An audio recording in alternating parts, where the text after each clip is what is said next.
বয়স্ক লোকেরা ডাক দিয়ে বলল, যুবকেরা, ওই মক্কার বড় নেতা আবুল হিকাম বলেছে ওই পাগলটার তাম্বুর ভিতরে নাকি পাথর ভরা আছে। ওরে আমার যুবকেরা,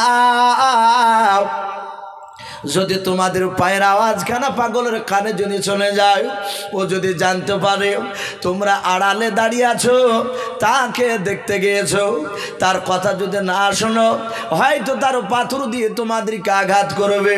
ওরে আমার যুবকেরা, 10টা যুবক তোমরা দুটো হাতে করে, তোমরা দুজনায় নয় 10 জনায় তোমরা 20টা পাথর নিয়ে নাও, একটা হাতে একটা করে পাথর নাও, 10 দুগুণ 20টা পাথর দুজনায় না 10টা যুবক নিয়ে যাও। এই যুবক, যদি তোমাদেরকে জানতে পারে পাথর দিয়ে যদি আঘাত করে রে বাবা, তোমরা পাগলকে 20টা পাথর দিয়ে 10টা যুবকে শুনে নাও, তাকে মারতে মারতে শুধু মক্কা ছাড়া নয় একেবারে দুনিয়া ছাড়া করে দেবাও, এক কথায় তাকে মেরে ফেলবাও। যুবকেরা বলো, চাচা চিন্তা করবেন নাও। 10টা যুবক বাপজি তারা চলে গেল, এমনভাবে পা টিপে টিপে বাপজি হাঁটতে শুরু করলো যেন ওই মক্কার পাগলটা যেন জানতে যেন না পারে। সারা পৃথিবীর দরদ নবী আমার জনাবে মোহাম্মদ রাসূলুল্লাহ সাল্লাল্লাহু তাআলা আলাইহি ওয়াসাল্লাম বাপজি সারা রাত সেদিন ঘুমায় নাই। নবী আমার তাম্বুর ভেতর বাবা তার তিল সহকারে বাবা কোরআন তেলাওয়াত করেছিলেন। আল্লাহর নবী বেশ কিছুক্ষণ ধরে কোরআন তেলাওয়াত করে আল্লাহর দিকে তাকিয়ে ডাক দিয়ে আল্লাহকে বলেন, আল্লাহ আমি মনে হয় তোমার আর দিনকে বেশি দিন টিকে রাখতে পারবো না। যেইভাবে আবু জেহেল উঠে পড়ে আমার বিরোধিতা শুরু করে দিয়েছেন মালিক আল্লাহ রাব্বুল আলামিনের নবী আমার আল্লাহর কাছে বাপজি ডেকে ডেকে আল্লাহকে ডেকে ডেকে কাঁদেন। এদিকে মক্কার লোকেরা নাই, মদিনার 10টা যুবক বাপজি তারা চলে গিয়েছে। আল্লাহ রসুলের বাপজি তাম্বুর চারিদিকে বাপজি তারা দাঁড়িয়ে আমার বিশ্ব নবীজির চেহারার দিকে বাপজি একবার নজরে পড়ে গিয়েছে। ওই যুবকেরা আল্লাহ রসুলের বাপজি চেহারার দিকে তাকানোর পর যুবকেরা বাবা নবীর চেহারা দেখে বাপজি তারা আশ্চর্য হয়ে গিয়েছে। যুবকেদের 2 হাতে বাপজি 2টো করে পাথর বাপজি ধরে আছে। যুবকেরা তারা সবাই মিলে বাপজি লক্ষ্য করে মরল ভাই। ওরে মদিনার যুবকেরা, আবু জেহেল লোকটা বলেছিল, ওই মক্কার বড় নেতা বলেছিল এই লোকটা নাকি তাম্বুর ভিতরে পাগল ভরা আছে। ওরে আমার বন্ধুরাও একবার তাকি দেখ, এত সুন্দর চেহারা বানো মানুষ পৃথিবীতে আমরা আজকে প্রথম দেখলাম। বলুন সুবহানাল্লাহ। কে আসুনা বলে এই পৃথিবী হলো উজালা,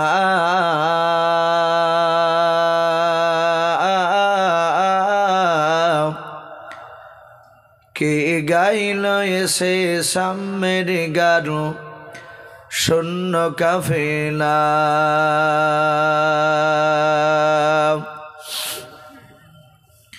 কে আসুনা বলে এই পৃথিবী হলো উজালা,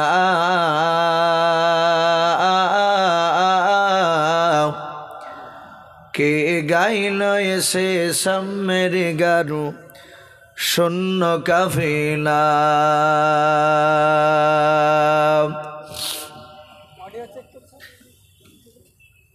ও হাশমে মাকি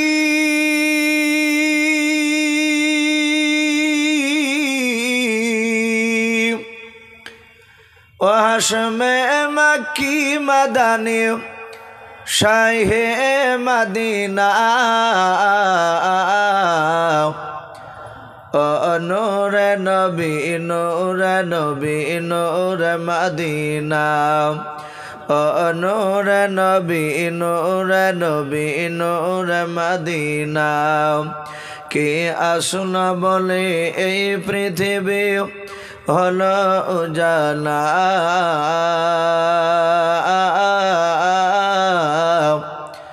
কে গাইল এসে সামের গারু শূন্য কাফেলা।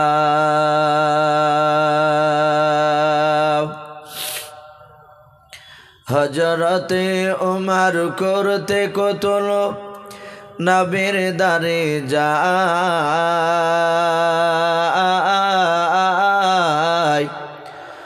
আর নুরানি তার চেহারা দেখে উমর ফিদা হয়ে যায়। হযরতে উমর করতে কতল নবীর দারে যায়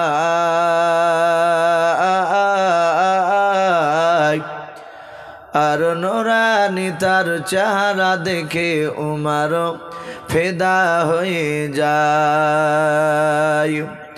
যার মায়াবী চেহারা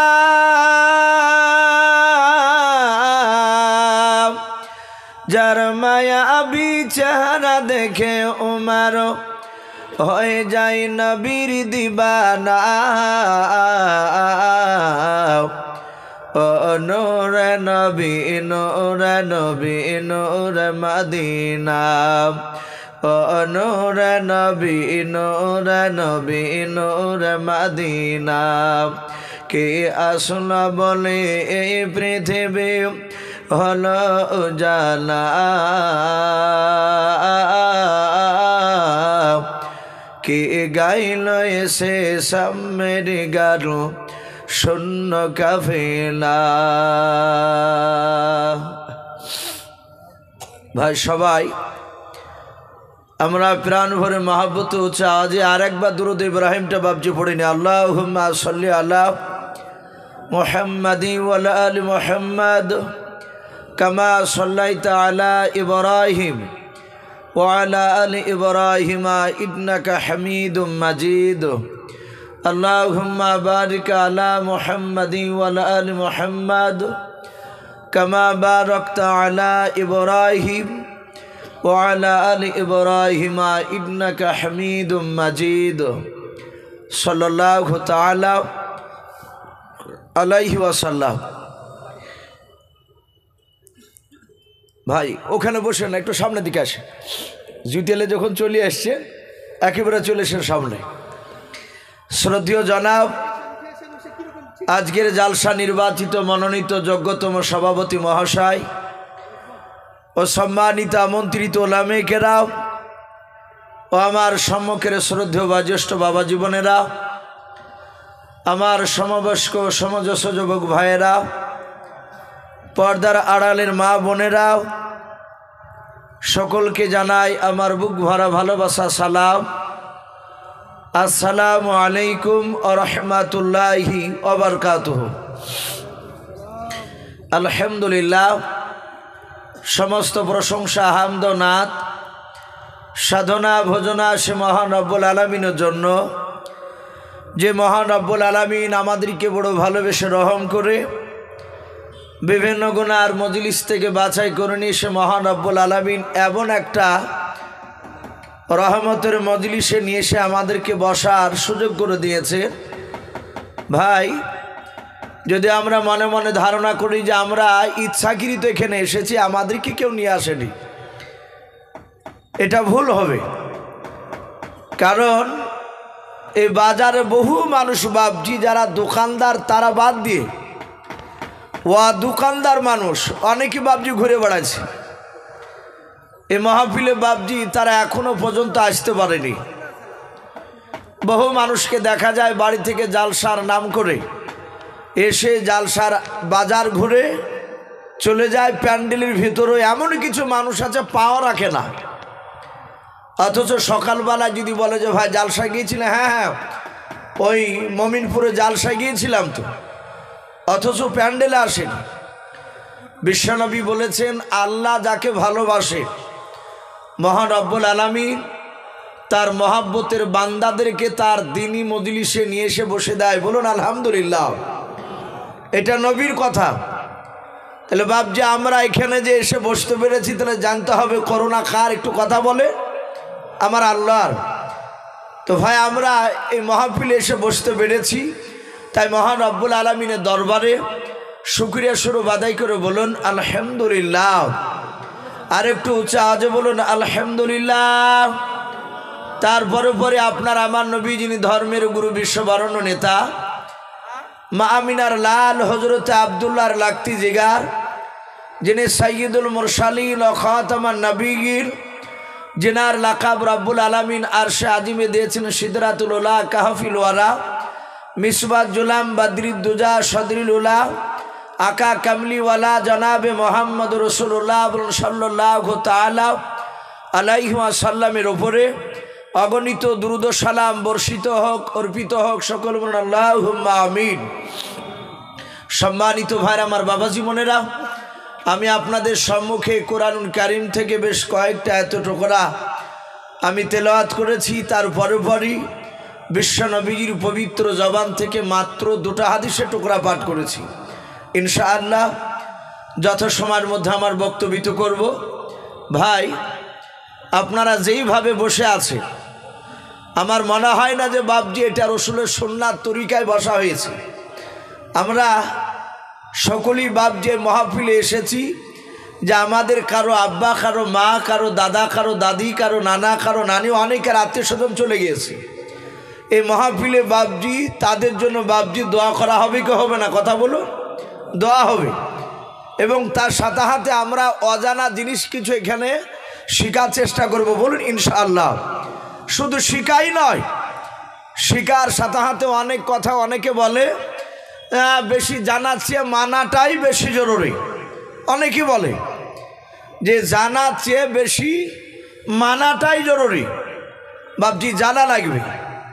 আপনি না জানলে তো আপনি যে কোনো জিনিসকে সত্য বলে মেনে নেবেন।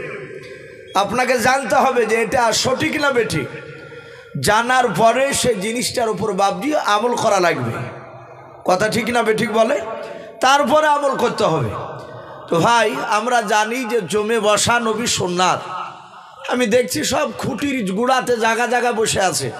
বাপ একটু এগিয়ে আসে, আমরা একটা নবী সুন্নাত জিন্দা করি। আমরা সকলেই গুনাহগার। একটা মানুষ এখানে বলতে পারবেন না যে ইউসুফ ভাই আমার জীবনে গুনাহ নেই, আমার পায়ের তালু থেকে নিয়ে মাথার চাঁদি পর্যন্ত সব নেকিতে ভরপুর হয়ে আছে। কে বলতে পারবো? বলে কেউ বলতে পারবো না। যদি এরকম কথা বলে তাকে পাকা চোখ বন্ধ করে বলবেন সে পাকা ইবলিশের মেজো ভাই। কারণ আমরা জানি মানুষ গুনাহ করতে ভালোবাসে। আমরা হাদিসও পড়েছি এবং উলামাদের মুখে, বড়দের মুখে শুনতে পাওয়া যায় যে মানুষ গুনাহ করতে ভালোবাসে আর আমার আল্লাহ ক্ষমা করতে ভালোবাসে। বলুন আল্লাহুম্মা আমিন। ভাই এগিয়ে আসি। ও যুবক ভাই, ওই তোমাদেরকে বলছি, শোনা আমার, একটু এগিয়ে এসো শোনা ভাই। আমরা সকলেই গুনাহ করে আসছি ভাই, একটু এগিয়ে আসি। ও বাপজি, আমি আপনাদেরকে বলছি, আমি বারবার ডাকবো না, একটা সুন্নাত কি জিন্দা করি ইনশাল্লাহ। ভাই, একটা সুন্নাত তরিকায় বসলে আশা করি আমাদের শোনা সার্থক হবে, আমাদের জীবন ধন্য হবে। একটু আসি, লজ্জা করব না। অনেকে হয়তো প্রেস্টিজে পড়ে গেছে যে বসে গেছি, যাওয়া একটা লজ্জার ব্যাপার। আমি প্রায় জায়গাতে বলি মানতে হবে রসুলের কথা। নবীর জামানায় যারা মেনেছিল তারা বেটা ছেলে হলে সাহাবা, আর যদি মেয়ে ছেলে যারা মেনেছিল তাদেরকে সাহাবিয়া বলা হয়। সাহাবা আর সাহাবিয়া। এখন নাম যার নিবেন তারপরে তো বলতে হবে রাদিয়াল্লাহু তাআলা আনহু। নবীজির বাপজি জামানায় যারা রসুলের কথাকে মানে নাই তারা বেঈমান ছিল। আমরা সকলেই জানি রসুলের জামানায় সবচেয়ে বাপজি নবীর প্রতিবেশী চাচা হতো সম্পর্কে, আপন চাচা নয়। রসুলের সবচেয়ে বাপজি বিরোধিতা করেছিল। তার নামটা কি বাপ? একটু জোরে বলুন তো। আবু জাহেল। আমরা অনেকেই জানি শব্দটা হচ্ছে আবু জাহাল, কিন্তু আমরা এমনি বাংলা বইও দেখতে পাই আবু জাহেল বলে লেখা আছে। আমরা প্রায় মানুষ আবু জেহেলই বলি, অসুবিধা নেই। এই আবু জেহেল আমরা সকলেই জানি নবীজির আপন চাচা নয়, নবীজির প্রতিবেশী চাচা।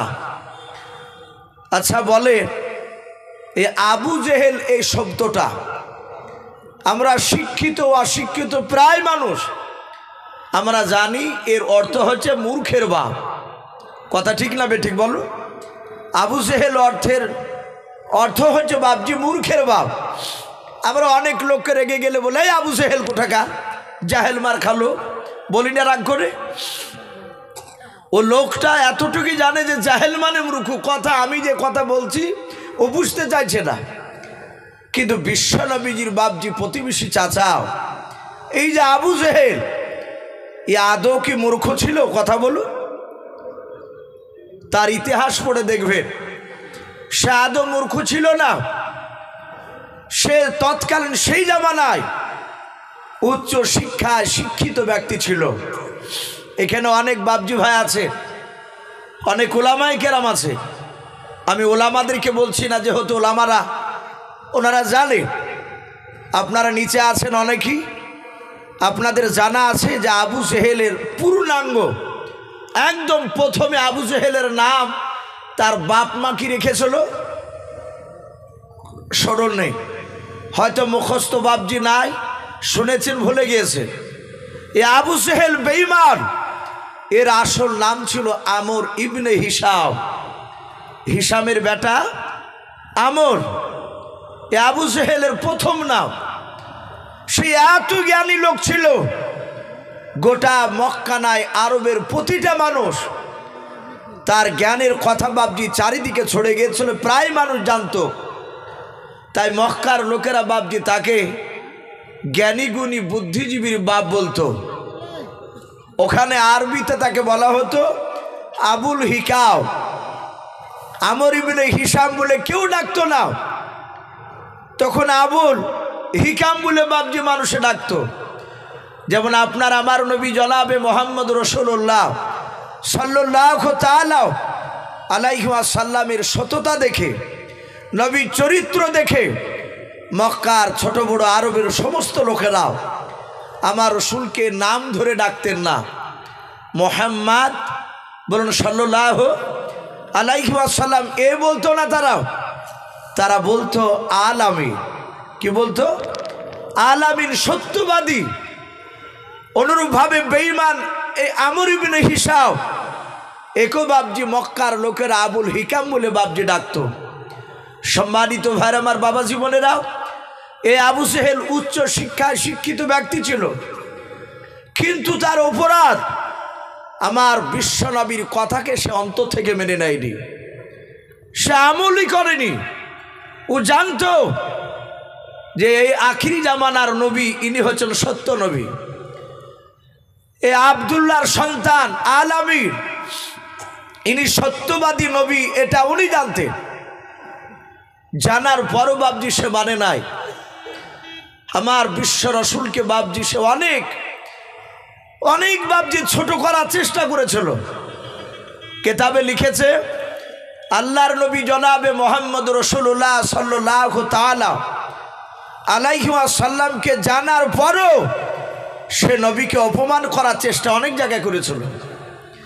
এখনো বহু মানুষ আছে, দেখে কিছু ভালো সৎ মানুষকে ছোট করার চেষ্টা করে, তা আবার লোকের সামনে। তো বেঈমান আবু জেহেল আল্লাহ রসুলকে শুধু এতটুকু কথা বলেছিল, এই আব্দুল্লাহর সন্তান, এই আচ্ছা তুমি তো দাবি করছো কয়েকদিন থেকে আখিরি জামানার রসুল, তুমি সত্য নবী, তুমি শেষ নবী, আচ্ছা তুমি কি সব কিছু বলতে পারবা?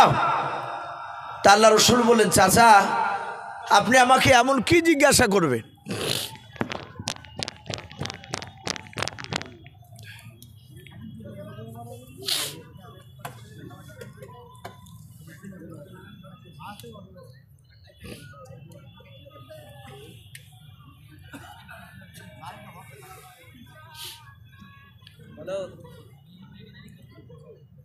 সেটার কাছে আছে, ওরা কি মানুষ আছে? ওরা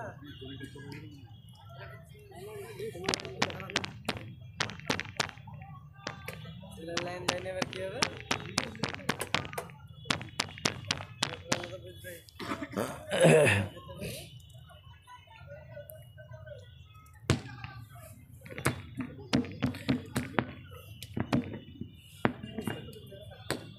ভাই আমি বলছিলাম, তা আবু জেহেল এই আমর ইবনে হিসাম, যাকে আবুল হিকাম বলতো, এ বেয়াদব আল্লাহ রসুলকে বলল যে আমি যা বলবো তা বলতে পারবা?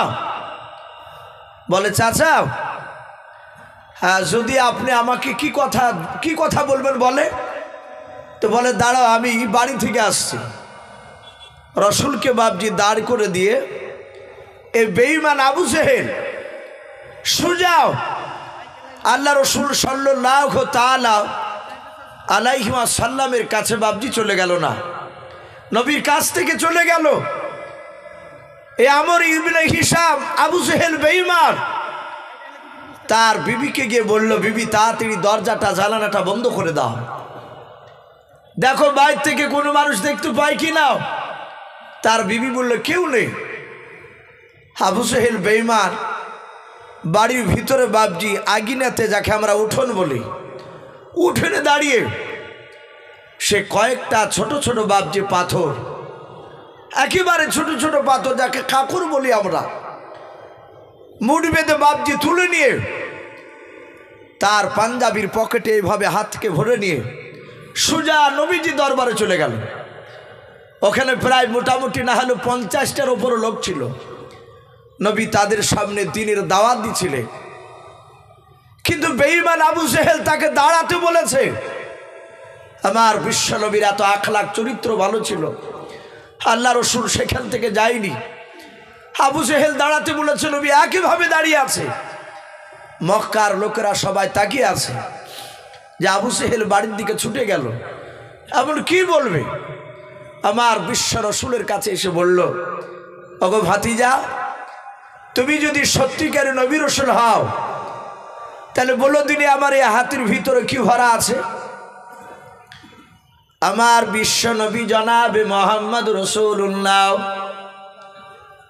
সাল্লাল্লাহু তাআলা আলাইহি ওয়াসাল্লাম নবী আমার ডাক দিয়ে বলেছিলেন, চাচাও আমি জবান দিয়ে বলবো না, আপনার হাতে যা ভরা আছে, আপনি বাড়ি থেকে যা তুলে নিয়ে এসেছেন চাচাও, ওই ব্যক্তিকে আমার হয়ে সাক্ষী দেবে বলুন।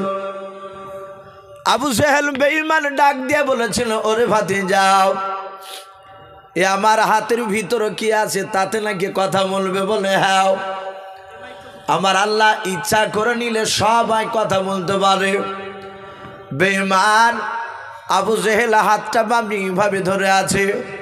তার ধারণা ছিল মক্কার 50টার উপর লোক আছে, তারাও সবাই দেখবে আব্দুল্লাহর সন্তান আলামিন কথাটা বলতে পারবে না। আমি সেই জায়গায় বড় হব, বেটা ছোট হবে। আল্লাহ রসুল বলেন, চাচা আপনার হাতের ভিতরে যা ভরা আছে তাতেই কলমা পড়বে। সাথে বাবা ওই মুঠির ভিতরে থেকে পড়তে লাগলো কলমা, লা ইলাহা ইল্লাল্লাহ লা ইলাহা ইল্লাল্লাহু মুহাম্মাদুর রাসূলুল্লাহ সাল্লাল্লাহু তাআলা আলাইহি ওয়াসাল্লাম। আবু জেহেল একেবারে আশ্চর্য হয়ে গেছে, এ আব্দুল্লাহ এত বড় জাদুকর। সে মনে মনে চিন্তা করছে যে আমার হাতের ভিতরে পাথর, এ তো ওর হে কলমা পড়ছে। রসুল মুচকে মুচকে হাসছেন আর বলেন, চাচা আর কিছু বলবো?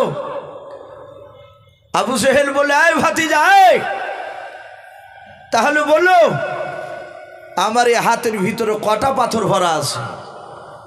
বিশ্বনবী বলেন, চাচা আপনার হাতের ভিতরে 11টা পাথর ভরা আছে। কিন্তু আবু জেহেল তাড়াহুড়া করে পাথর তুলেছে, কিন্তু সে গনেও তুলেনি, একেবারে ছোট ছোট পাথরগুলো। আবু জেহেল চিন্তা করছে, বেটা এ সত্য বললো না মিথ্যা বললো। লোকের সামনে আবু জেহেল হাত কানা এইভাবে বের করে খোলার পর নিজেই গুনছে, গনে দেখছে 11টায় পাথর ভরা আছে। বলুন সুবহানাল্লাহ। আমার বিশ্ব নবী বলেন, চাচা তাহলে আপনি কলেমা পড়ুন। আবু জেহেল বলল, বাবা এখন আমি সিদ্ধান্ত নিতে পারিনি, আমাকে একটু সময় দাও, আমি বাড়ি থেকে চিন্তা ভাবনা করে আসে আমি তারপরে তোমার কলেমার কথা বলবো। আমার বিশ্ব নবী চলে গেলে নবীজি তখনও বললেন না যে তুমি আবু জেহেল তা, নবী তখনও কিছু বলে নাই। বেঈমান আবু জেহেল বাপজি রাত্রিবেলা বাড়ি চলে গেল। বাড়ি যাওয়ার পর সে সময়কার গোটা মক্কার সবচেয়ে বাপজি 6 থেকে 7টা তাবর তাবর নেতা ছিল, তারা বদমাইশ। তার মধ্যে থেকে 1 নম্বর বদমাইশ নেতা ছিল আবু জেহেল। সে ডাকলো উতবা, সাইবা, আবু সুফিয়ান, আবুল আহাব, এইসব কয়েকটা বাপজি বেঈমান নেতাগুলো রাত্রিবেলায় তারা একত্রিত হলো। উতবা সাইবা বলল, ভাই আবু জেহেল, কি ব্যাপার, তোমার কপালে ঘাম দেখতে পাওয়া যাচ্ছে কেন, এত চিন্তিত লাগছে কেন? আবু জেহেল বলল, ভাই খোঁজ রেখেছ? বলে কি খোঁজ?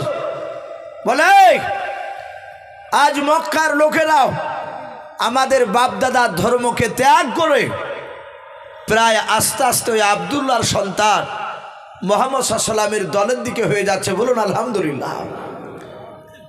আবু জেহেল উতবা সাইবা বলল, ভাই আমি আজকে ওই আব্দুল্লাহর সন্তান মুহাম্মদ সাল্লাল্লাহু আলাইহি ওয়াসাল্লামের কাছে গিয়েছিলাম, ওরা তা দুরূদ পড়ছে না, আমি নিয়ে গিয়ে তাকে আমি আড়াল করে পাথর নিয়ে গেছিলাম, বেটা বলে দিয়েছে। ভাই শুনে নাও, গত 3 দিনকার আগেকার একটা ঘটনা ঘটেছে, তুমি কি খোঁজ রেখেছো? বলে না তো। বলে এমন কি খোঁজ রেখে কি ঘটনা ঘটেছে বলো। আবু জেহেল বলল, ভাই আমরা যত চেষ্টা করছি রাসূলের দিনকে তাড়াতাড়ি মিটিয়ে দেওয়ার, কিন্তু তত তাড়াতাড়ি এই মুহাম্মদ সাল্লাল্লাহু আলাইহি ওয়াসাল্লামের কথা চারিদিকে ছড়ে যাচ্ছে, বলুন আলহামদুলিল্লাহ। পৃথিবীর এখনো মানুষ আছে, এখনো এক শ্রেণীর বেঈমানেরাও তারা চেষ্টা চালাচ্ছে বাপজি দুনিয়ার বুক থেকে মুসলিমদেরকে বাপজি শেষ করে দেওয়ার, কিন্তু এরা উঠে পড়ে লেগেছে। এরাও জানে যে আমরা যত চেষ্টা করছি গোটা পৃথিবীর দিকে লক্ষ্য করে, গোটা পৃথিবীর বাপজি মুসলমানদের যে জরিপ দেখাচ্ছে যে যেইভাবে গোটা পৃথিবীর অমুসলিম থেকে মুসলিম হচ্ছে, তা আপনার নিচু ঘরের মানুষ নয়, সব হাই র্যাঙ্কের শিক্ষিত মানুষ, তারা এমনভাবে ঈমান আনছে। এটা 2000 বাপজি আপনার সাল চলছে 24, গত বাপজি প্রায় 2017 সালের কথা বলছে। তারা তখনকার জরিপে তারা দেখেছে যে যেইভাবে মুসলিম বাপজি আপনার বাড়ছে দিন দিন, অমুসলিম ঈমান আনছে। 2030 থেকে 32 সাল হতে হতে গোটা পৃথিবীর এমন কোনো আকাশে বাকি থাকবে না মাথার উপরে সেখানে কলেমার পতাকা উড়বে না, জোরে বলুন সুবহানাল্লাহ।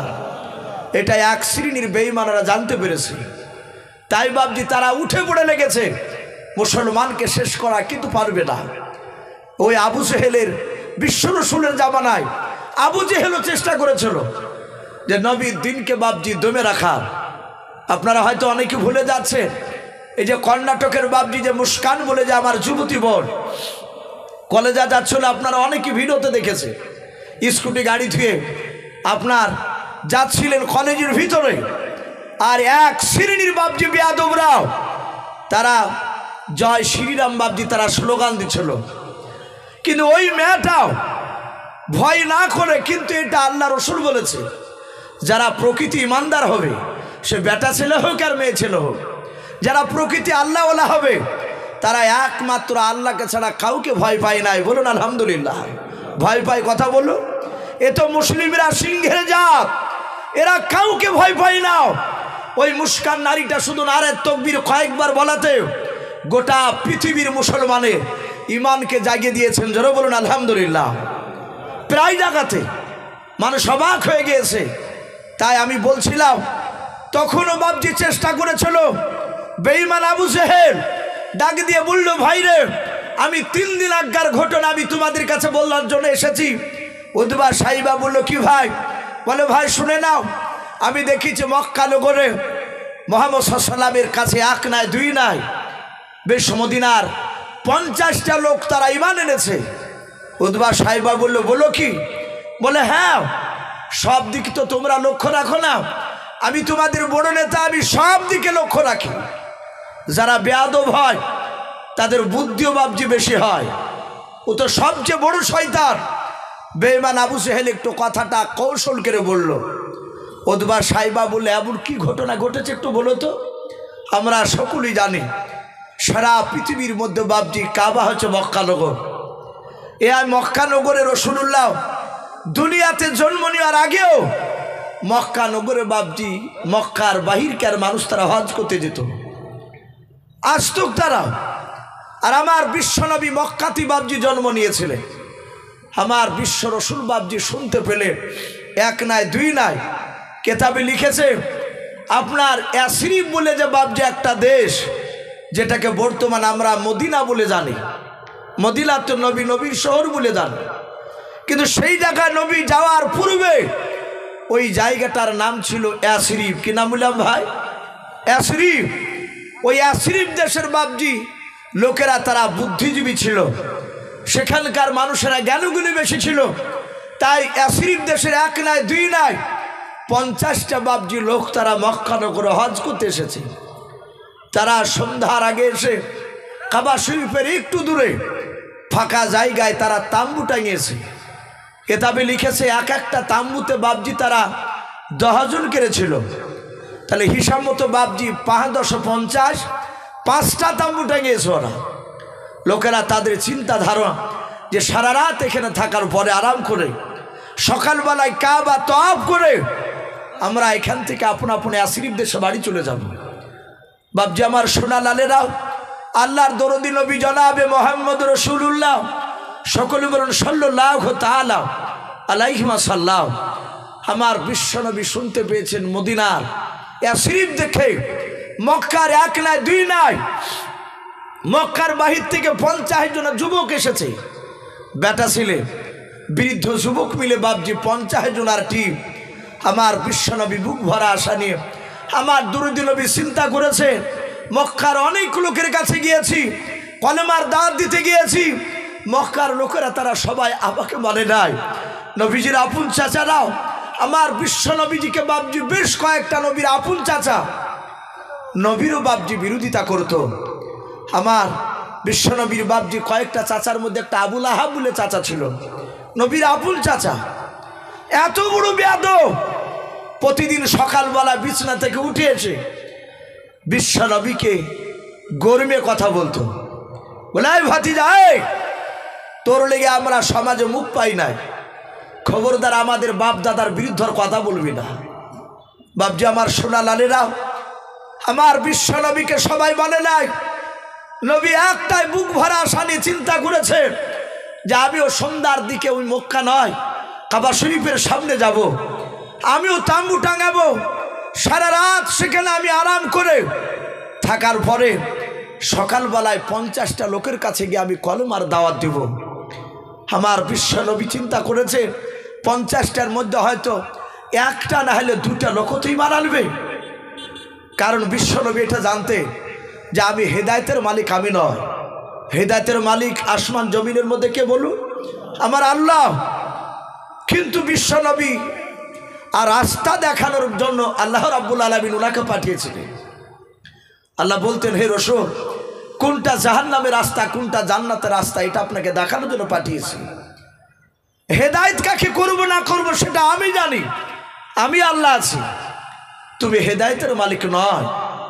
আমার বিশ্বনবী জানে হয়তো 2টি একটা লোকও যদি মেনে নেয়, রাসূল গ্যারান্টি দেননি, যদি মেনে নেয় আমার বিশ্বনবীকে বাবজি তাম্বু টাঙিয়েছে।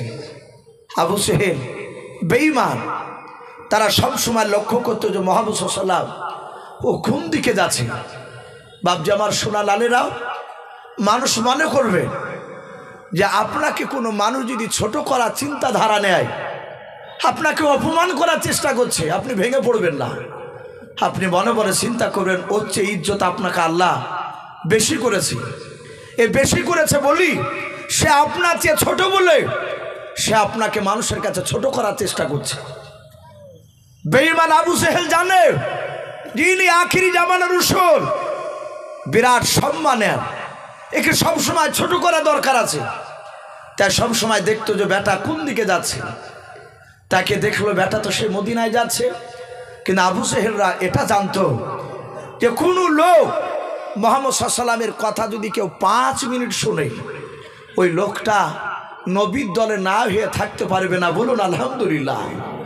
বাবজি আমার সোনা লালেরাও, আমার বিশ্ব নবীকে বাবজি ওমর, আপনারা অনেকেই জানেন ওমর তলোয়ার নিয়ে রাসূলুল্লাহকে মারতে গিয়েছিল ওমর। কিন্তু ওমর যখন বাবজি ঈমান আনলেন, ওমর বিশ্ব নবীর মাত্র 5 মিনিট কথা শুনেছিলেন। আমার বিশ্ব নবী কথা শুনে ওমর ঈমান আনার পরে ওমর বলেছিলেন, আমি যদি এর আগে যদি আমি এই মুহাম্মদ সাল্লাল্লাহু আলাইহি ওয়াসাল্লামের কথা যদি আমি শুনতাম, আমি কবি রাসূলুল্লাহকে আমি চিনে নিতাম। বলুন আলহামদুলিল্লাহ। কিন্তু আবু জেহেলরা তাকে শুনতে দেয়নি। তারা সব সময় খারাপ কথা মানুষের সামনে বলতো। বাবজি আমার সোনা লালেরাও, আবু জেহেল চিন্তা করলো বেটা তো গিয়েছে, আমাকে রাত্রিবেলায় যাওয়া লাগবে। আবু জেহেল 1 নয় 2 নয়, প্রায় 9 থেকে 10টা লোক আবু জেহেলরা টোটাল, তারা বাবজি জমা হয়ে একত্রিত হয়ে গভীর রাত্রিবেলায় তারা দূর থেকে দেখলো মুহাম্মদ সাল্লাল্লাহু আলাইহি ওয়াসাল্লাম ওই তাম্বুতে আছে। আর ওখান থেকে একটু দূরে দেখছে সেই মদিনার 50টা লোক। আবু জেহেল ওই লোক দলবল নিয়ে গিয়ে প্রতিটা বাবজি তাম্বুতে যাচ্ছে আর চিৎকার করে ডাকছে, এই আসিরিফ দেশের লোকেরা, এই আসিরিফ দেশের লোকেরা। আমার বিশ্ব নবীর নয় আবু জেহেলের ডাক শুনে তারা তাম্বু থেকে বেরিয়ে আসে। বললো, ভাই কি ব্যাপার, আমাদেরকে ডাকলে কেন? বলো, ভাই শোনো, আমরা তোমাদেরকে ভালোবাসি। বলো, ভালোবাসো, ভালো কথা, কিন্তু এখানে এসেছো কেন?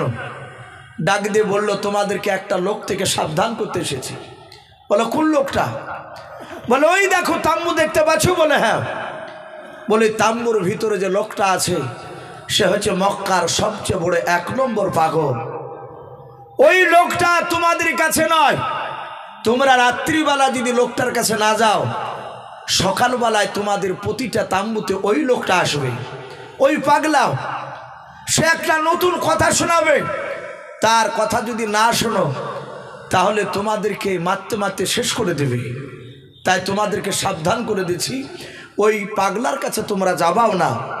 আবার ওই পাগলা সকালবেলা যদি তোমাদের কাছে আসে, ওকে আসতেও দিবা না। সম্মানিত ভাইরা আমার, বাবা জীবনেরাও, যখন এই কথা বলল আবু জেহেল আরো বলল, ভাই ওই তাম্বুর ভিতরে পাগলার কাছে পাথর ভরা আছে, শুনতি ওর কথা না শুনলি পাথর দিয়ে মারবে। বলে, তাই? বলে, হ্যাঁ। সঙ্গে সঙ্গে আবু জেহেল বলল, ভাই সাবধান করে দিলাম, খবরদার যাবাও না, ওকে তোমাদের কাছে আসতে দিবা না। বলে, অসুবিধা না, যাও। কিন্তু বাপজি মানুষের একটা স্বভাব আছে, মানুষকে যেখানে ডাকা যায় সেখানে মানুষ কম যায়, আর যেখানে মানুষকে যেতে বারণ করা হয় সেখানে মানুষ দেখবেন ব্যাপক হারে যায়। যাত্রা মঞ্জুদিতা যাত্রা দেয়, ও আপনার মানুষকে ওখানে বারণ করলে মানুষ শুনবে, কথা বলে। এই যে লোক এখন ফাঁকা হয়ে আছে, যাত্রা যদি হতো তা আসরের পরই বাপজি মাঠ ভর্তি হয়ে যেত। যদি বলে রাত্রি 9টার সময় চালু হবে, মানুষের জায়গা দিতে পারতো না, এত মানুষ খারাপ জায়গায়। তো মানুষকে যেখানে বারণ করা যায় সেখানে মানুষ যেতে চায়।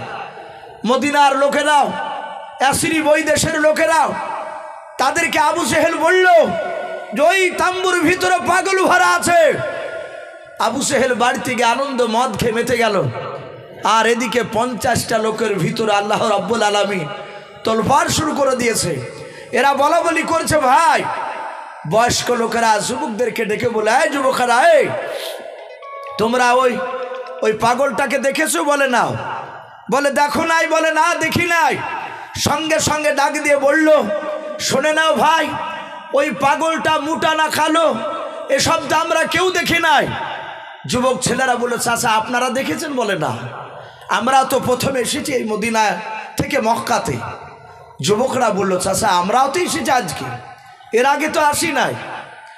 ভাইরা আমার, বাবা জীবনেরাও, মদিনার সমস্ত লোকেরাও ওই তাম্বুর বাহির থেকে বাবা ফাঁকা জায়গা তারা বসে গেল। ওই গভীর রাত্রিবেলায় বয়স্ক লোকেরাও যুবক ছেলেদেরকে ডাক দিয়ে বলল, ওগো যুবকেরাও, 1 নয় 2 নয়, মাত্র তোমরা এতগুলো যুবকের মধ্যে 10টা যুবক তোমরা দাঁড়িয়ে যাও। 10টা যুবক বাপজি হাত তুলে তারা দাঁড়িয়ে গেল। বয়স্ক লোকেরা বলল, বাবা শুনে নাও, মক্কার বড় নেতা, তার নাম হচ্ছে আবুল হিকাও। ওই ভদ্র লোকটা আমাদেরকে বলে গিয়েছে ওই তাম্বুর ভিতরে নাকি পাগল ভরা আছে মনে হয়। যুবকরা বলল, চাচা আমাদেরকে তো একই কথা বলেছে। সাথে বলল, বাবা শুনে নাও, আজ গভীর রাত্রিবেলায় তোমরা 10টা যুবক ছেলে এমনভাবে পা তুলে তুলে যাবাও, ওই সূর্য ওঠার আগেও রাত্রিবেলায় অন্ধকারে শুনে নাও, ওই পাগলটার তাম্বুর চারিদিকে চলে যাও। ওরে যুবকেরা, ওই পাগলটাকে দেখে এসো, প্রকৃতি দুনিয়ার পাগলকে নাও। যদি ওই পাগল যুবক ছেলেটা হয়, ওই লোকটা যদি পাগল হয়, শুনে নাও আমরা সকালবেলায় পাগলকে আসতে দেব নাও। ওরে আমার যুবকেরাও, 10 জনায় তোমরা রেডি হয়ে যাও। 10টা যুবক বাপজি যাওয়ার জন্য রেডি হয়ে গেল। সঙ্গে সঙ্গে মোড়লের রাগ ওই বয়স্ক লোকেরাও ডাক দিয়ে বলো, যুবকেরা, ওই মক্কার বড় নেতা আবুল হিকাম বলেছে ওই পাগলটার তাম্বুর ভিতরে নাকি পাথর ভরা আছে। ওরে আমার যুবকেরা, যদি তোমাদের পায়ের আওয়াজখানা পাগলের কানে যদি চলে যায়, ও যদি জানতে পারে তোমরা আড়ালে দাঁড়িয়ে আছো, তাকে দেখতে গিয়েছো, তার কথা যদি না শোনো, হয়তো তার পাথর দিয়ে তোমাদেরকে আঘাত করবে। ওরে আমার যুবকেরাও, 10টা যুবক তোমরা দুটো হাতে করে, তোমরা 2 জনায় নয় 10 জনায় তোমরা 20টা পাথর নিয়ে নাও। একটা হাতে একটা করে পাথর নাও। 10 দুগুণ 20টা পাথর 2 জনায় না 10টা যুবকে নিয়ে যাও। এই যুবক, যদি তোমাদেরকে জানতে পারে পাথর দিয়ে যদি আঘাত করে রে বাবা, তোমরা পাগলকে 20টা পাথর দিয়ে 10টা যুবকে শুনে নাও, তাকে মারতে মারতে শুধু মক্কা ছাড়া নয়, একেবারে দুনিয়া ছাড়া করে দেবাও। এক কথায় তাকে মেরে ফেলবাও। যুবকেরা বলো, চাচা চিন্তা করবেন নাও। 10টা যুবক বাপজি তারা চলে গেল। এমনভাবে পা টিপে টিপে বাপজি হাঁটতে শুরু করলো, যেন ওই মক্কার পাগলটা যেন জানতে যেন না পারে। সারা পৃথিবীর দরদ নবী আমার জনাবে মোহাম্মদ রাসূলুল্লাহ সাল্লাল্লাহু তাআলা আলাইহি ওয়াসাল্লাম বাপজি সারা রাত সেদিন ঘুমায় নাই। নবী আমার তাম্বুর ভেতর বাবা তার তিল সহকারে বাবা কোরআন তেলাওয়াত করেছিলেন। আল্লাহর নবী বেশ কিছুক্ষণ ধরে কোরআন তেলাওয়াত করে আল্লাহর দিকে তাকিয়ে ডাক দিয়ে আল্লাহকে বলেন, আল্লাহ আমি মনে হয় তোমার আর দিনকে বেশি দিন টিকে রাখতে পারবো না। যেইভাবে আবু জেহেল উঠে পড়ে আমার বিরোধিতা শুরু করে দিয়েছেন মালিক আল্লাহ রাব্বুল আলামিনের নবী আমার আল্লাহর কাছে বাপজি ডেকে ডেকে আল্লাহকে ডেকে ডেকে কাঁদেন। এদিকে মক্কার লোকেরা নাই, মদিনার 10টা যুবক বাপজি তারা চলে গিয়েছে। আল্লাহ রসুলের বাপজি তাম্বুর চারিদিকে বাপজি তারা দাঁড়িয়ে আমার বিশ্ব নবীজির চেহারার দিকে বাপজি একবার নজরে পড়ে গিয়েছে। ওই যুবকেরা আল্লাহ রসুলের বাপজি চেহারার দিকে তাকানোর পর যুবকেরা বাবা নবীর চেহারা দেখে বাপজি তারা আশ্চর্য হয়ে গিয়েছে। যুবকেদের 2 হাতে বাপজি 2টো করে পাথর বাপজি ধরে আছে। যুবকেরাও তারা সবাই মিলে বাপজি লক্ষ্য করে মরল ভাই। ওরে মদিনার যুবকেরা, আবু জেহেল লোকটা বলেছিল, ওই মক্কার বড় নেতা বলেছিল এই লোকটা নাকি তাম্বুর ভিতরে পাগল ভরা আছে। ওরে আমার বন্ধুরাও একবার তাকি দেখ, এত সুন্দর চেহারা বানো মানুষ পৃথিবীতে আমরা আজকে প্রথম দেখলাম। বলুন সুবহানাল্লাহ। আল্লাহ রসুলের বাপ যে চেহারা দেখে তারা আশ্চর্য হয়ে গিয়েছে। আল্লাহর নবী জনাবে মোহাম্মদ রাসূলুল্লাহ সাল্লাল্লাহু তাআলা আলাইহি ওয়াসাল্লামের অর্ধাঙ্গিনী বিবি হযরত আয়েশা সিদ্দিকা রাদিয়াল্লাহু তাআলা আনহা তিনি বলেন, আল্লাহর নবীর এত চেহারা ছিল বাবা, এত চেহারা ছিল। ইউসুফ নবী আলাইহিস সালামের চেহারার ব্যাপারে আমরা অনেকে জানি। ইউসুফ নবীর জীবনীতে পাওয়া যায়, ইউসুফ নবীর চেহারা দেখে বাবা মিশরের অনেকগুলো নারীরা তারা আপেল কাটতে কাটতে বাবা তারা আঙুলগুলো কেটে ফেলেছিল, টের পেয়েছিল না। আমার মা আয়েশা সিদ্দিকা রাদিয়াল্লাহু তাআলা আনহা বলেন, আমার ইউসুফ নবীর জায়গায় ইউসুফ নবী না হয়ে যদি আমার পয়গম্বর রাসূল জনাবে মুহাম্মদ রাসূলুল্লাহ সাল্লাল্লাহু তাআলা আলাইহি ওয়াসাল্লাম যদি দাঁড়িয়ে থাকতেন, আর ওই মদিনার নাই ওই মিশরের যুবতী নারীরা তারা ফল চাকু হাতে করে নিয়ে তারা কাটতে কাটতে রে বাবা, হযরত আয়েশা বলেন ওই মিশরের নারীরা তারা আঙুল কাটতে কাটতে হাতকে কাটতে কাটতে রে বাবা তারা নিজের কলিজা পর্যন্ত কেটে ফেলতো, তবু তারা টের পেত না। বলুন সুবহানাল্লাহ। এত সুন্দর চেহারাও আল্লাহ নবী বিবি আয়েশা আরো বলেন আল্লাহর নবীর দাঁতগুলো এত সুন্দর ছিল।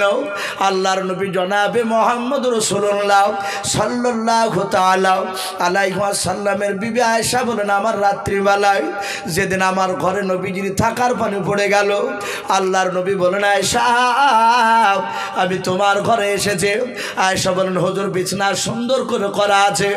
আল্লাহর নবী বলেন আয়েশা আমার এই পাঞ্জাবির পকেটটা ছিঁড়ে গিয়েছে, একটু সেলাই করে দাও। আমার আয়েশা বলেন আমি ছুঁচ ঢাকা নিয়ে আসলাম, জাইতুন তেল দিয়ে আমার ঘরে বাতি জ্বালানো ছিল।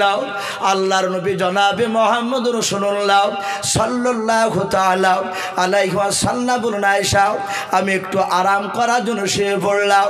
আল্লাহর নবীর বিবি আয়েশা বলেন বিশ্ব নবী আমারও শুয়ে পড়লেন, ঘরটা এত ছোট ছিল। হযরত আয়েশা বলেন আমি ছুঁচ দিয়ে আমি সেলাই শুরু করে দিলাম, ঢাকা নিয়ে পাঞ্জাবের পকেটটাও সেলাই করতে করতে হঠাৎ করে আমার হাত থেকে চুষটা পড়ে গেল, ঢাকা থেকে চুষটা খুলে চলে গেল। আর ওই সময় বাহির থেকে দমকা বাতাস এসে হাওয়া এসে আল্লাহর নবীর বিবি আয়েশা বলেন আমার জায়তুন তেলের বাবজি যে বাতিটা জ্বলছিল আলোটা সাথে সাথে বাবজি নিভে গেল। আল্লাহর নবীর বিবি আয়েশা বলেন আমি অন্ধকারে চুষটা খুঁজে পাচ্ছিলাম না, এত সরু ছোট্ট জিনিস ছুঁচখানাও। আয়েশা বলেন আমি অন্ধকারে হাত দিয়ে দিয়ে আমি খুঁজছিলাম, হঠাৎ করে আমার বিশ্ব নবীর পবিত্র হাতে আমার হাতখানা নবীর পা মুবারকে যখন ঠেকে গেল, আল্লাহর নবীর ঘুমটা ভেঙে গেল। নবী বলেন আয়েশা আমার পায়ে হাত দিয়ে কেন তুমি আমাকে ডাকলে বলো রে আয়েশা। আয়েশা বলেন আমি একটু ভয়াম আল্লাহ রসুলকে বললাম নবী গো আমি আপনার ঘুমটা ভাঙাই নাই, নবী আপনার পাঞ্জাবি সেলাই করতে গিয়ে হাত থেকে চুষটা পড়ে গিয়েছে, আর ওই সময় দমকা বাতাস এসে আমার এই বাতি টেনে হয়ে গিয়েছে। ওখানে নবী অন্ধকারে আমি খুঁজছিলাম আপনার পায়ে হাত থেকে, যেটা আমার জানা ছিল না। বিশ্ব নবী আয়েশাকে বাপকে মধুর শুনে ডেকে বলেন পাগলি, পাগলি বলে মহাব্বতে ডেকে বলেন পাগলি আমার কেন তুমি আমাকে ডাকো নাই, তুমি হাত না দিয়ে তুমি এমনি ডাকতে পারতে। আল্লাহর নবী আয়েশাকে পাগলি বলে ডেকে নবী আমার মুচকে হাসি মারলেন।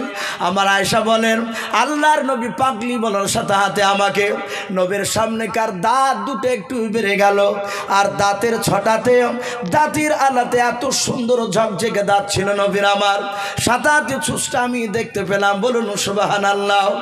আল্লাহ রসুলের এত চেহারা ছিল বাবা, হযরত বিশ্ব নবীর চেহারার দিকেছে মদিনার 10টা যুবক তারা বলা বলি করতে লাগলো ওরে ভাইরাও এত সুন্দর ভালো মানুষ পৃথিবীতে প্রথম দেখলাম। মক্কার আবু জেহেল বড় নেতা বলেছে এই লোকটা নাকি পাগল রে ভাই, এই লোকটার মধ্যে পাগলের কোনো আকৃতি দেখতে পাওয়া যায় না। যদি পাগল হতাম ওর চুলগুলো এলোমেলো হয়ে থাকতো, ওর শরীরের পোশাকগুলো এত ভালো হতো না। ও বন্ধুরা এই লোকটা পাগল হতে পারে নাই। মক্কার যুবকেরা নাই, মদিনার যুবকেরা আরো আলোচনা শুরু করে দিল। তারাও ডাক দে বলো ভাই আবু জেহেল বলেছে ওই পাগলটার কাছে নাকি পাথর ভরা আছে, ওই লোকটার কথা না শুনে নাকি পাথর দিয়ে মারবে। ওরে আমার বন্ধুরা ওর চেহারার দিকে যে দেখো ওই লোকটা কোনো ব্যথায় ব্যথিত হয়ে কান্না করেছে। আমার মনে হয় ওই লোকটার দ্বারাই কাউকে মারা সম্ভব হতে পারবে না। বলুন সুবহানাল্লাহ। মানুষ পৃথিবীতে বহু রকমের আছে, কিছু মানুষ আছে দেখেন বাবজি টাকা পয়সা কিছু হয়ে গেলে অনেক গরিব মানুষরা তাকে কথা বলতে ভয় পায়, অনেকে সাহস করে বলতে পারে না। আবার কিছু মানুষ আছে কোটি কোটি টাকার মালিক, অথচ তার ভিতরে চুল পরিমাণ বাবজি কোনো অহংকার নেই। মাঠে যদি লেবার লাগে তার জমিতে যদি ধান কাটতে যায় সে জমি দেখতে গিয়ে মনুষ্যের সাথে বসে খায়। এত ভালোবাসা দেয়, কেউ ভয় পাই না। আমার বিশ্ব রসুলের এই আখলাখটা ছিল। আমার রসুল নবীর দরবারে কোনটা বাপজি কাজের মানুষ এটা বাহির থেকে মানুষকে চিনতে পারতো না। আর আজ আমরা বাপজি চিনা দিয়ে দিই, এমন ভঙ্গিমা নিয়ে চলি যে মানুষের সাথে কেন আমি ওর সাথে কেন মিশতে যাব। এটারও বাপজি জবাব লাগবে কিয়ামতের ময়দানে। আমার বিশ্ব নবীর চেহারা দেখে ওরা বলে, এই দেখ চেহারার দিকে চেয়ে দেখ, লোকটা কাউকে মারতে পারবে না। ও চেহারা দেখে মনে হয় যে ওই লোকটা কোনো ব্যথায় ব্যথিত হয়ে আছে। এরা গুনগুন করে আলোচনা করছে। আমার বিশ্ব রসুল বাপজি কানে আওয়াজটা শুনতে পেয়েছে, এ তো তাম্বুর বাইরে কারা কথা বলছে। আল্লাহ রসুল বলেন, এই যুবকেরা, এই তোমরা খারাও। সঙ্গে সঙ্গে যুবকরা বললো, ভাই আর পালানো যাবে না। বলে কেন? বলে ওই দেখ বেটা, তাকে পাগলা বলে আমরা দেখতে এসেছি। ওই লোকটা জেনে নিয়েছে যে আমরা এখানে আড়ালে আছি। 10টা যুবকে নবীজির কাছে চলে গেল। আল্লাহর নবী ডাক দিয়ে বলেন, যুবকেরাও, আমার মনে হয় তোমাদের বাড়ি মক্কা নগরে নাই। ওই 10টা যুবক বিশ্ব নবীজির বাপজি নরম মিষ্টি ভাষা, এত সুন্দর বাপজি নরম কথা শোনার পর বলল, ও ভাই, আপনাকে আমরা কেউ চিনতে পারি নাই। আমাদের বাড়ি মক্কা নগরে নাই, আমাদের বাড়ি মদিনায়। আমার বিশ্ব নবী বলেন, বাবা তোমরা শুনে নাও, আবু জেহেল বলে একটা লোক তোমাদের কাছে গিয়েছিল। মক্কার যুবকেরা বলে, হ্যাঁ আমাদের কাছে গিয়েছিল। আপনার ব্যাপারে বলেছে আপনি নাকি পাগল, আপনার কাছে নাকি পাথর ভরা আছে, আপনি নতুন কথা বলেন, নতুন ধর্ম প্রচার করেন, আপনার কথা না শুনলে আপনি নাকি তাদেরকে ধরে ধরে মারেন। তা আমরা রাত্রিবেলা আপনাকে পরীক্ষা নিতে এসেছিলাম, বাস্তবে আপনি পাগল না ভালো এটা দেখতে এসেছিলাম। ও মক্কার যুবক, তোমাকে আমাদের দেখে মনে হয় না যে তুমি পাগল রয়েছ। আল্লাহ রসুল বলেন, ওরে যুবকেরা, তোমরা আমাকে চিনতে পারো নাই? বলে না।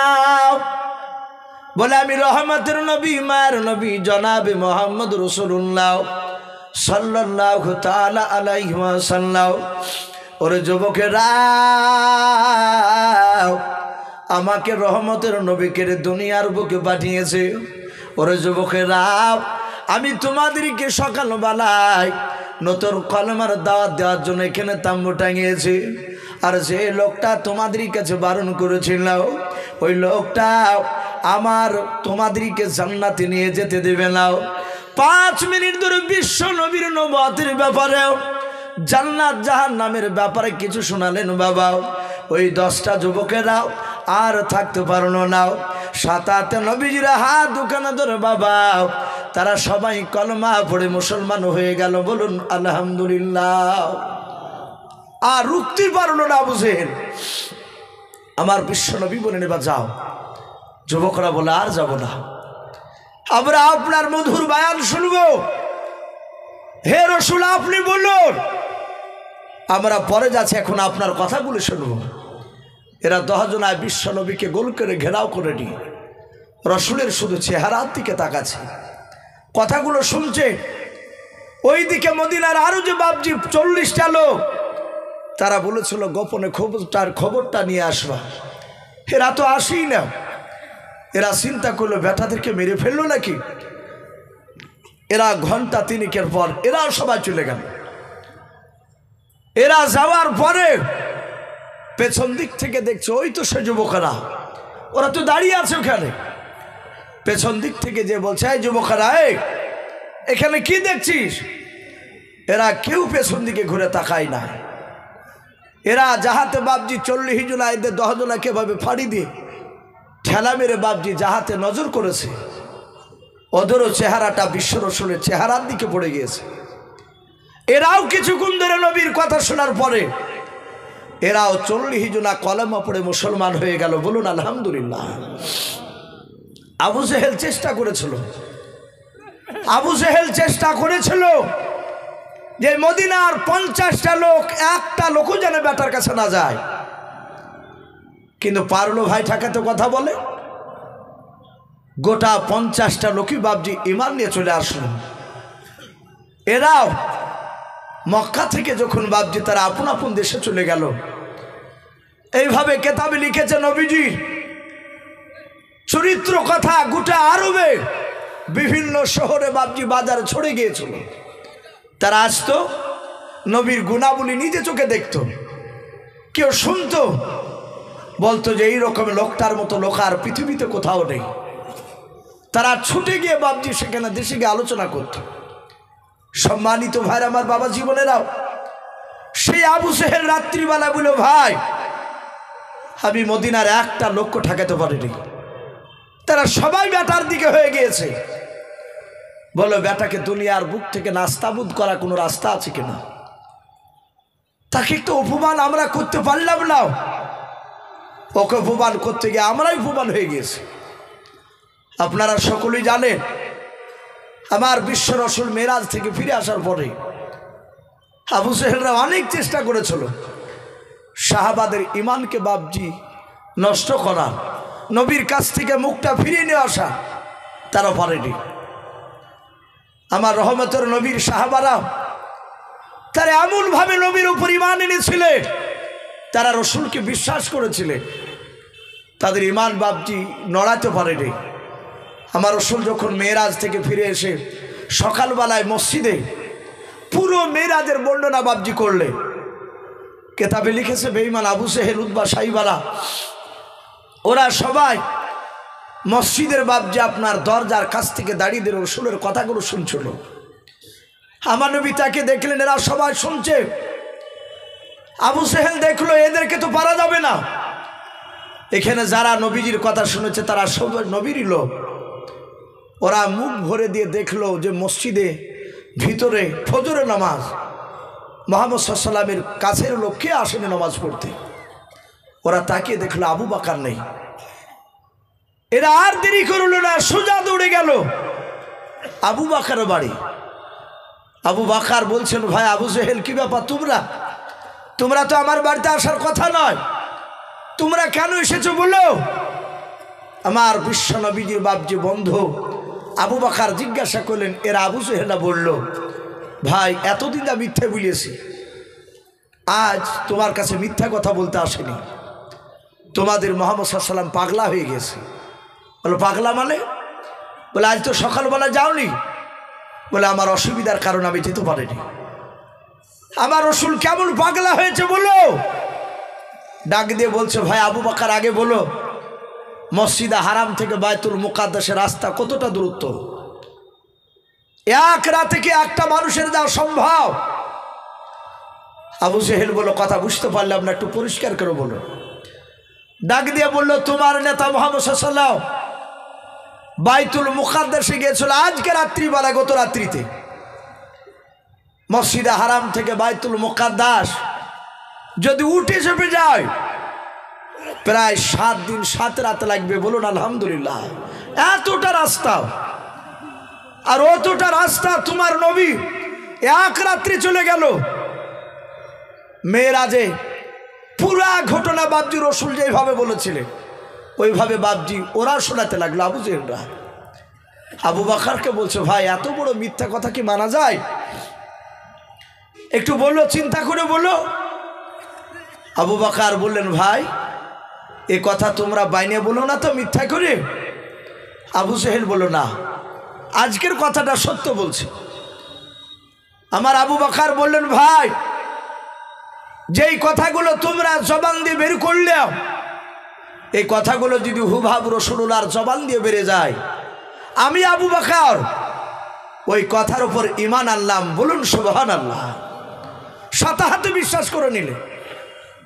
আবু জেহেল বলল, এত বিশ্বাস? বলে হ্যাঁ। আবু জেহেলরা চলে গেল, তার ঈমানটাকে নষ্ট করতে পারলো না। নবীজি সোজা দৌড়ে গিয়ে মসজিদে, রসুল বাবজি দাঁড়িয়ে আছে। আবু বকর ডাক দিয়ে বলল, নবী গাও। আপনার কিছু কথা আবু জেহেল উতবা সাইবারা আমার কাছে গিয়ে বলেছে আল্লাহর নবী বলেন, ওগো আবু বকর, এমন কি কথা বলেছে তুমি একটু শোনাও। বলে নবীজি, আজকে রাত্রিতে আপনি মেরাজে গিয়েছিলেন, আল্লাহর কাছে কি দেখা করতে গিয়েছিলেন? আবু বকরকে যেভাবে বাপজি আবু জেহেল বলেছিল সেইভাবে সব ঘটনা বাপজি শোনালেন। আমার বিশ্বনবী আবু বকরের মুখ থেকে শোনার পর বললেন, আবু বকর, এই কথাটার ওপর কি তুমি ঈমান আনো নাই? আবু বকর হাত জোড় করে বলেন, নবী গো, বেয়াদবি হলে মাফ করবেন। আমি আবু জেহেল বেঈমানদেরকে আমি উত্তর দিয়েছি, আমার নবীজির পবিত্র জবান দিয়ে যদি কথাগুলো বের হয়ে যায়, আমি আবু বকর সব সত্য বলে মেনে নিলাম। আল্লাহর নবী আর থাকতে পারলেন না। নবী আমার আবু বকরের কথা শুনে বাপজি হাসতে লাগলেন। আল্লাহ রাসূল দৌড়ে এসে বাপজি আবু বকরকে বুকের সাথে জড়ে ধরে বলেন, আবু বকর রে, এত তুমি আমাকে বিশ্বাস করো? বলে, হুজুর হ্যাঁ, সারা পৃথিবীর সবচেয়ে আপনাকে আমি বেশি বিশ্বাস করি। আল্লাহর নবী বলেন, আবু বকর, আমিও তো তোমাকে ভালোবাসি। তুমি আমাকে বিশ্বাস করার কারণে আবু বকর, আজ থেকে তোমাকে কেউ শুধু আবু বকর বলে ডাকবে না। আজ তোমার একটি লাকাব উপাধি আমি দিয়ে দিলাম, সিদ্দিক। জোরে বলুন সুবহানাল্লাহ। আজ থেকে আবু বকর সিদ্দিক। ভাই, আবু জেহেলরা অনেক চেষ্টা করেছিল, পারে না।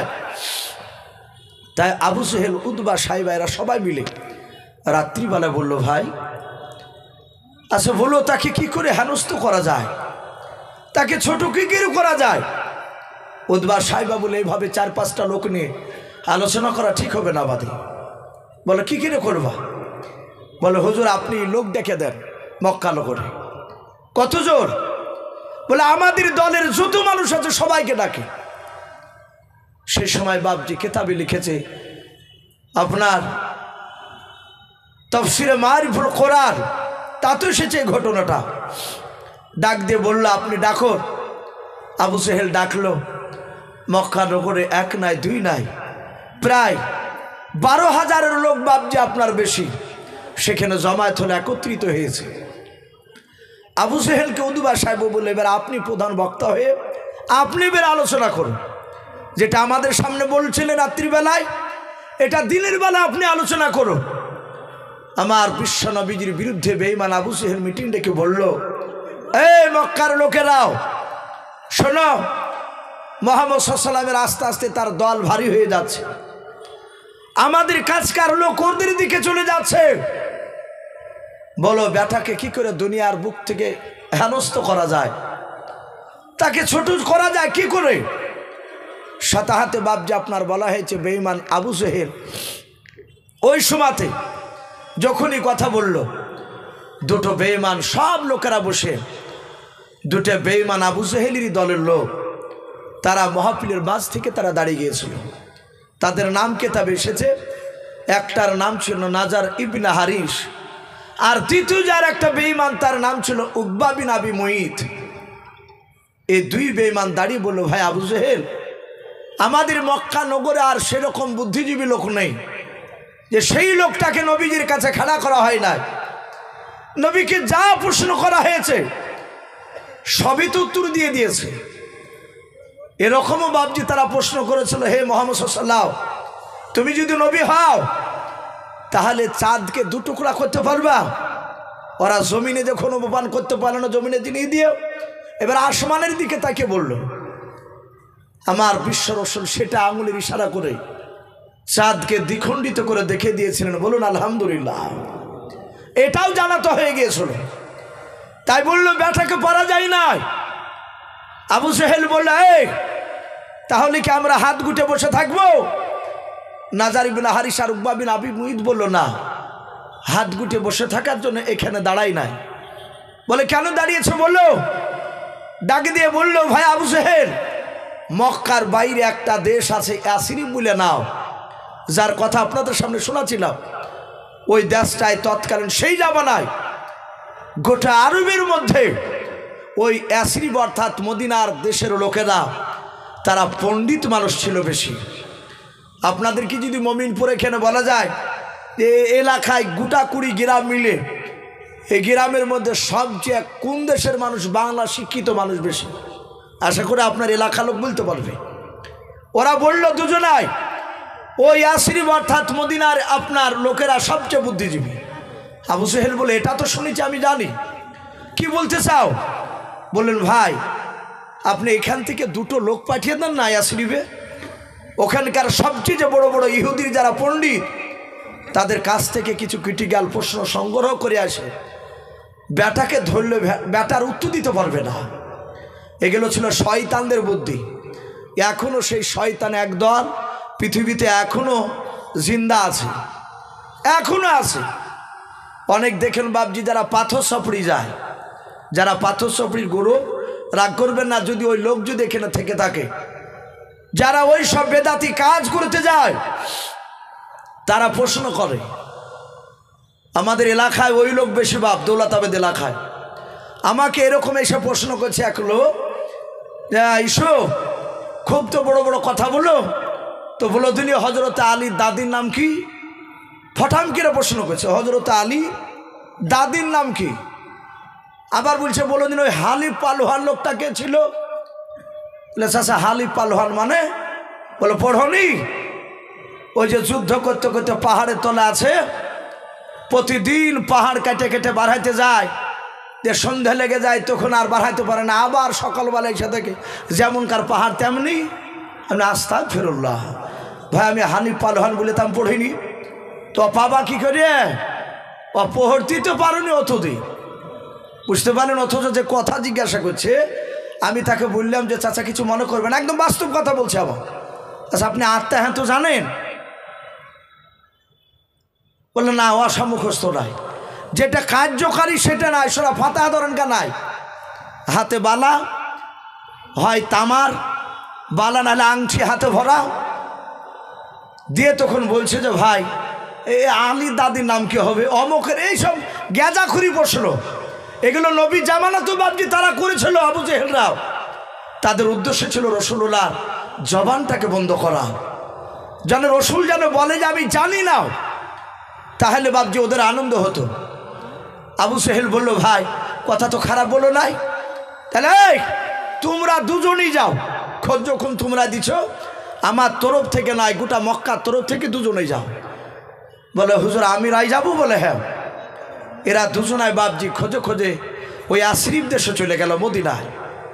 যাওয়ার পর ওখানকার লোককে বললো ভাই এই আপনাদের এই আশরিফ দেশের সবচেয়ে কে বড় আলেম একটু বলেন তো? কিছু লোক বললো ভাই ওই সামনে গেলেই দেখতে পাবা। সামনে মানে? বলে দেখো একটা ধর্মীয় সভা হয়েছে, যেমন এখানে বাবজি আপনাদের মমিনপুরে হয়েছে। বলে ওখানে সাধারণ লোক নাই, সব ইহুদির বড় বড় পণ্ডিত আছে। এরা দুজনায় গিয়ে দেখছে সত্যি অনেক লোক। এরা যে বললো ভাই আমাদের বাড়ি হচ্ছে মক্কা লোকরে, বলে মক্কাই? বলে হ্যাঁ। ওরা দুজনায় বলছে আমার নাম নাজার ইবনে হারিস, আর একজন বলছে আমার নাম উকবা বিন আবি মুইত। আমাদের ওই দেশে যে বড় নেতা আবু সেহেল, এরা কিন্তু নাম শুনেছিল। বলে আবু সেহেল? বলে হ্যাঁ।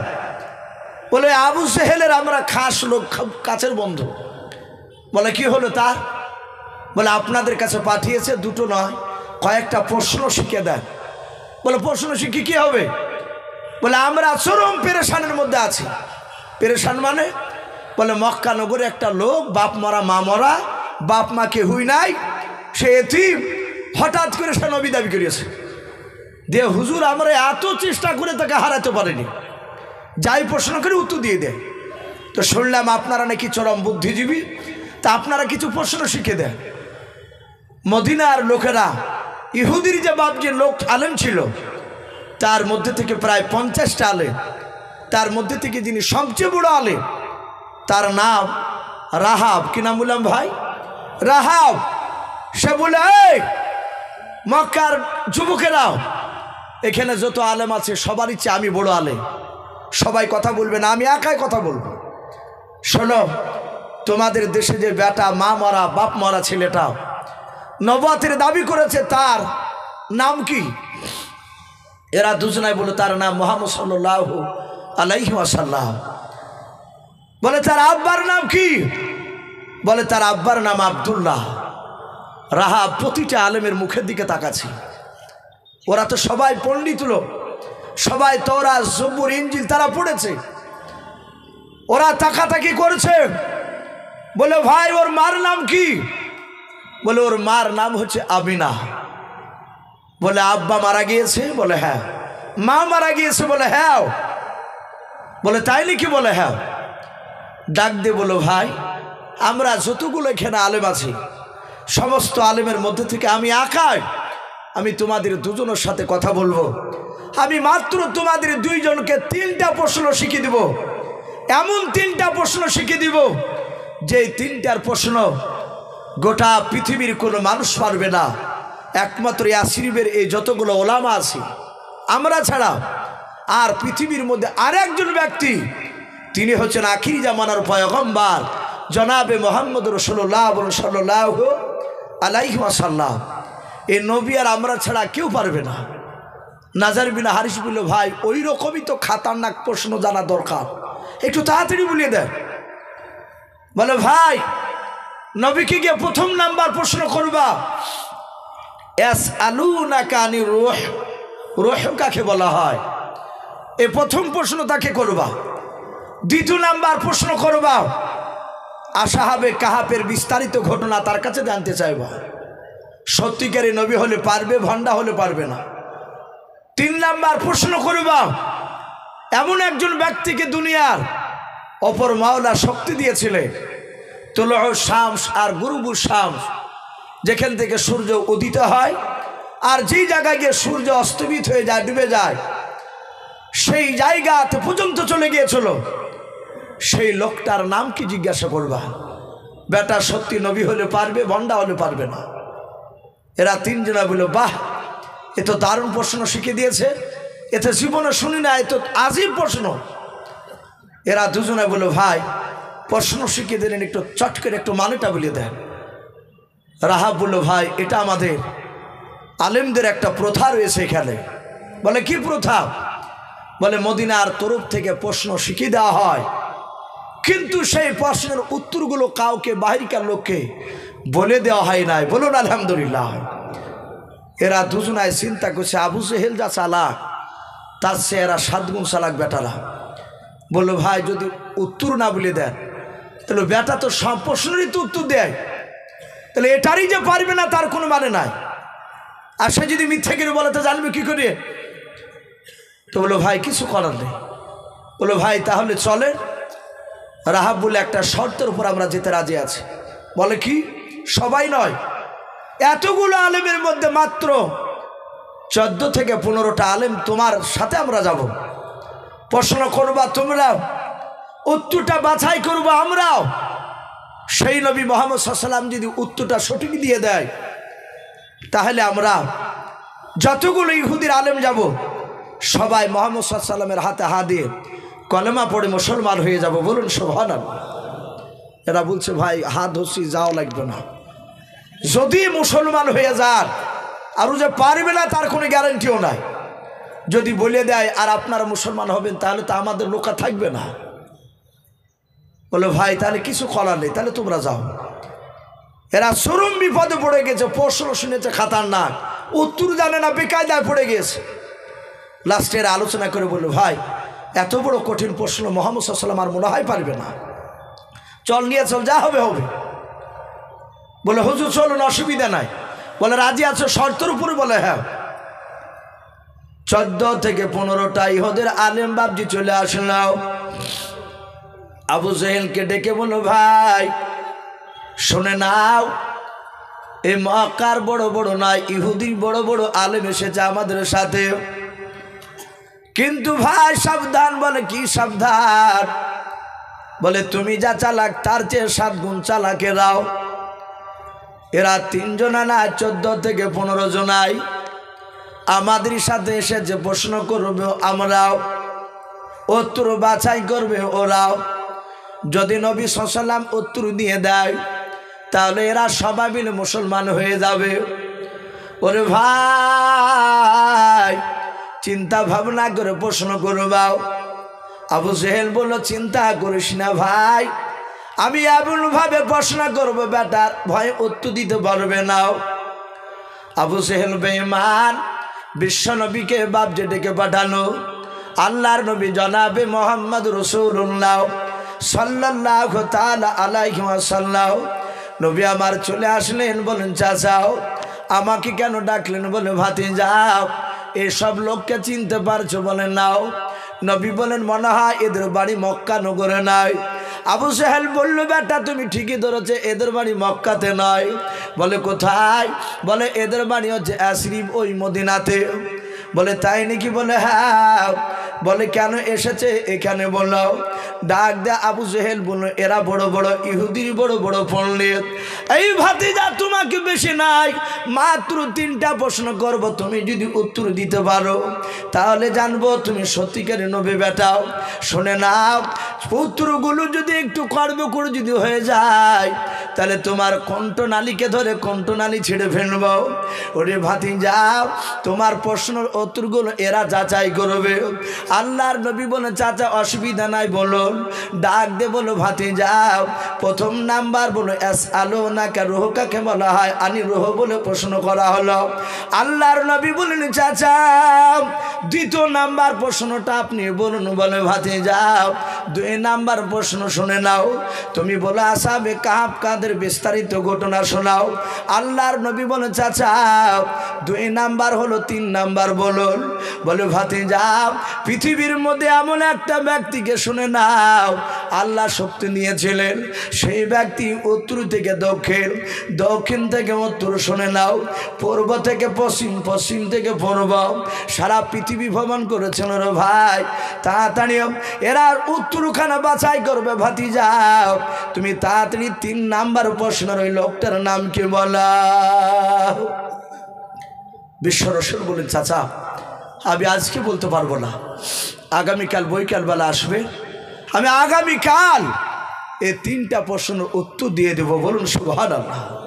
নবীজি এতটুকু কথা বললে আবু সেহেলের লোকেরা, ইহুদির আলেমরাও তারা বলল ভাই আর একে ডিস্টার্ব করা হবে না, বিরক্ত করা হবে না, এই সময় দিয়েছে চলো আমরা চলে যাই, আগামীকাল নির্ধারিত সময় মোতাবেক এসে তাকে প্রশ্ন করা হবে। আমার বিশ্ব রাসূল জানতে আমি বিপদে পড়লি আল্লাহ তরফ থেকে সম্রাট জিবরিলকে পাঠাতে। সম্মানিত ভাইরা আমার বাবা জীবনেরা, আমার বিশ্ব নবী বারবার তাকাচ্ছে, জিবরিলের কোনো খবর নাই। সকালবেলায় বাপজি তারা এসেছিল আবু জেহেলের লোক নিয়ে, আমার রসুলকে প্রশ্ন করলো।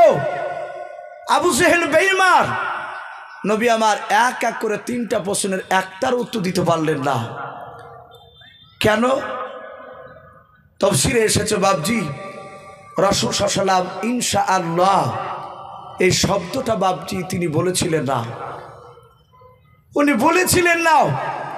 এ না বলার কারণে আল্লাহ রাব্বুল আলামিন সম্রাট জিবরিলকে তার কাছে 15 দিন বন্ধ করে রেখেছিলেন। বলুন আলহামদুলিল্লাহ। ভাই অনেকের আকীদা তারা বলে যে নবী গায়েবের খবর জানে না, নবীরা গায়েবের খবর জানে না। আল্লাহ রাব্বুল আলামিন যতটা নবীকে জানায় ফেরেশতা জিবরিলের মাধ্যমে, ততটাই তার বাইরে বাপজি অদৃশ্যের খবর নবীরা দিতে পারে না, কোন রসুলও দিতে পারে না। সম্মানিত ভাইরা আমার বাবা জীবনেরা, আমার বিশ্ব নবী দরুদ নবী আমার রহমতের নবী আমার 15 দিন পর সেই সম্রাট জিবরিল আবার আল্লাহর হুকুম আসলে রসুলকে বলুন হুজুর আজ আল্লাহ আপনার কাছে পাঠিয়েছে ওই 3টা প্রশ্নের উত্তরটা জানিয়ে আপনাকে জানানোর জন্য বলেছেন। নবী বলেন আজ কেন আসলে, এর আগে কেন আসো নাই? আবু সেহেল বেঈমান অনেক আনন্দ করেছিল যে বেটা আজ ঠেলায় পড়েছে, আজ বেটা উত্তর দিতে পারেনি। কিন্তু নবীজি সেদিন রাগ করেনি। জিবরিল বলেন হুজুর সেদিন আপনি ইনশাআল্লাহ বলেননি, বলেছিলেন আগামীকালকে এসে উত্তর দিয়ে দিব। তা আজ আপনাকে 3টা প্রশ্নের উত্তর শিখিয়ে দেওয়ার জন্য পাঠিয়েছে আমাকে। নবী শুনলে আবার গিয়ে বাপজি আবু সেহেলকে ডাক দিলে। আবু সেহেল বলল ভাতিজা ওই মদিনার লোকেরা পালাইনি আছে, দেখি তুমি উত্তর দিতে পারো কিনা। বিশ্ব নবী আমার এক এক করে 3টা প্রশ্নের বাপজি উত্তর দিয়ে দিয়েছিলেন। বেঈমান আবু সেহেলের সামনে ইহুদির বাপজি আপনার আলেমগুলো তারা সকলে সত্য নবী বলে মেনে নিয়েছিল, বলুন আলহামদুলিল্লাহ।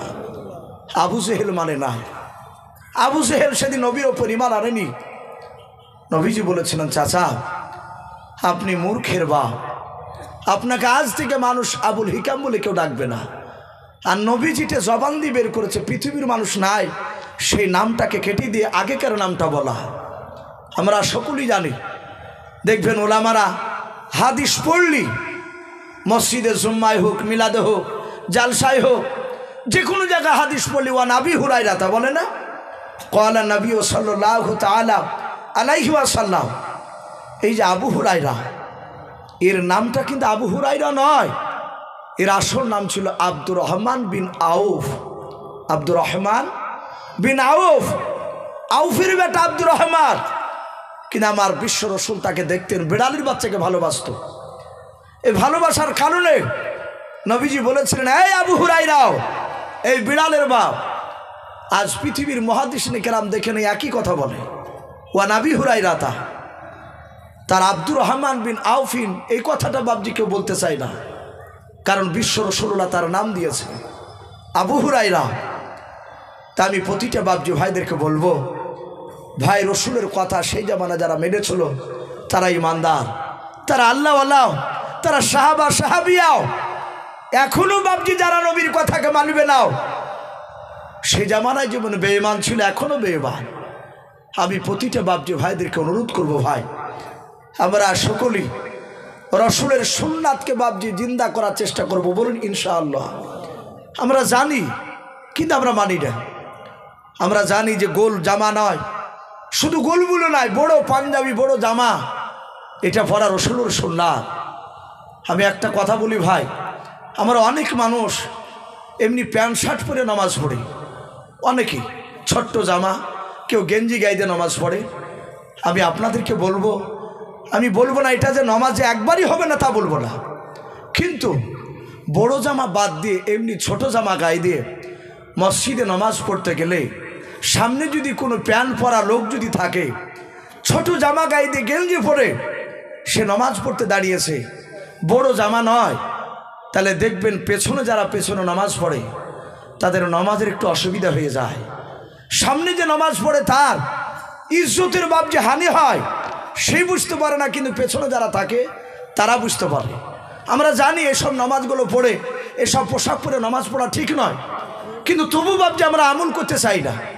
আমি প্রতিটা বাবজি ভাইকে বলবো, ভাই রসুলুল্লাহর যে পোশাক, সে পোশাকগুলো বাবজি সেই দিকে একটু লক্ষ্য রাখবো।